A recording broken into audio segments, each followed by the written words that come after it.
All right. Tekken World Tour Finals happened this past weekend in Thailand. I went and I thought it was a lot of fun. I hadn't been to a Tekken World Tour final since King of Iron Fist 2016, which was held in Japan. I thought about going to Amsterdam last year, but something came up. I wasn't able to go.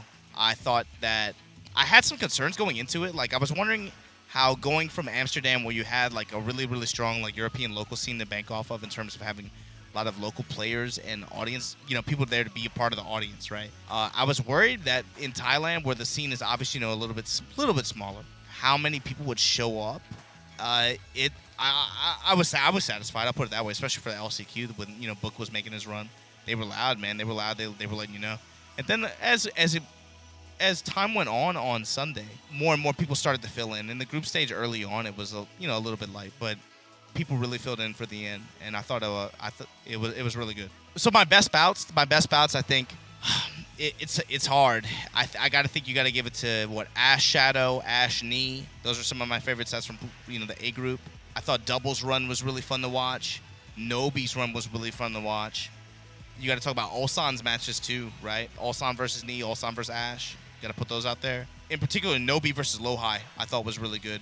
Honey versus Lowhigh was another one. Those were all some really, really good sets. Even the LCQ. The LCQ, that's what I was most excited for. Obviously, I have a horse in that race, and he didn't do too bad. He went pretty deep, man. But I still, man, I think if he would have held it together for a couple more rounds, I think he would have been the one that made it to the end. But overall, LCQ was just as hype as I thought it would be. There was a lot of drama going up the top 8. A lot of your favorites, a lot of people's, a lot of scary picks, man, didn't even make top 8 like that. LCQ was insane. It was as advertised. It was as promised. Yeah, iMusician's run, Kagemaru's run. It was overall pretty fun to watch.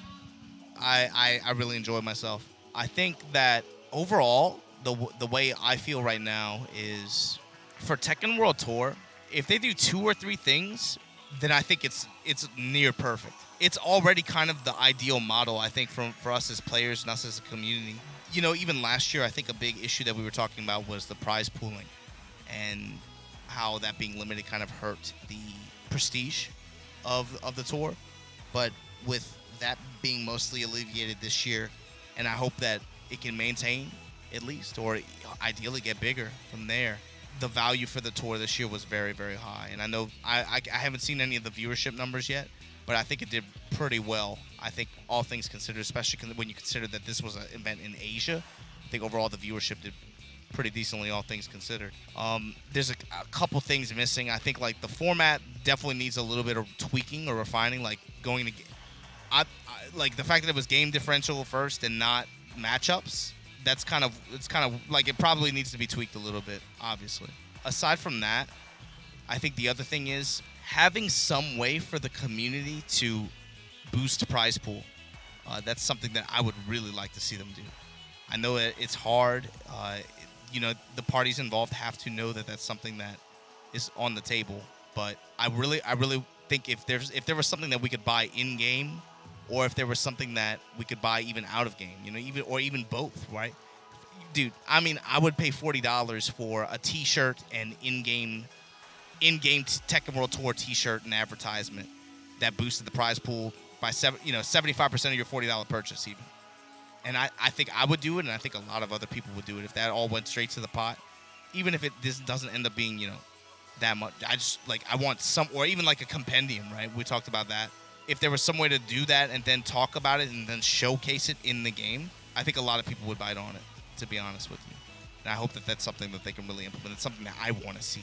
Aside from that, I think with a couple more tweaks or a couple more, features, even, I think in a year or two, man, especially if they're able to get a couple more of these things that I'm talking about, if it's improved in a few more ways, I think it becomes, I think, the highest value, and I think the best tour for fighting games. Period. Yeah, if it isn't already, it just feels like it has the most behind it. It feels like it's the one that most people are talking about. It feels like it's the one that I don't know how else to put it.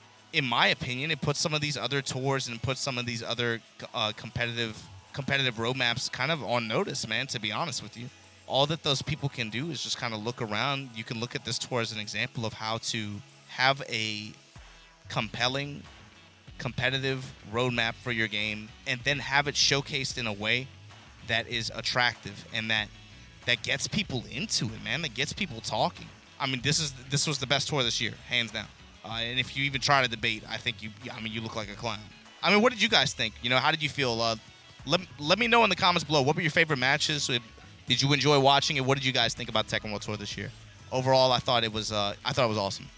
I thought it was awesome, and they improve, like, if they can improve on like 2 or 3 things, man, and maybe add 1 or 2 features, I think it hands down becomes the highest value tour, and I think every other tour should be looking at this one and saying, like, hey, maybe what can we do to make our competitive roadmap more like this one?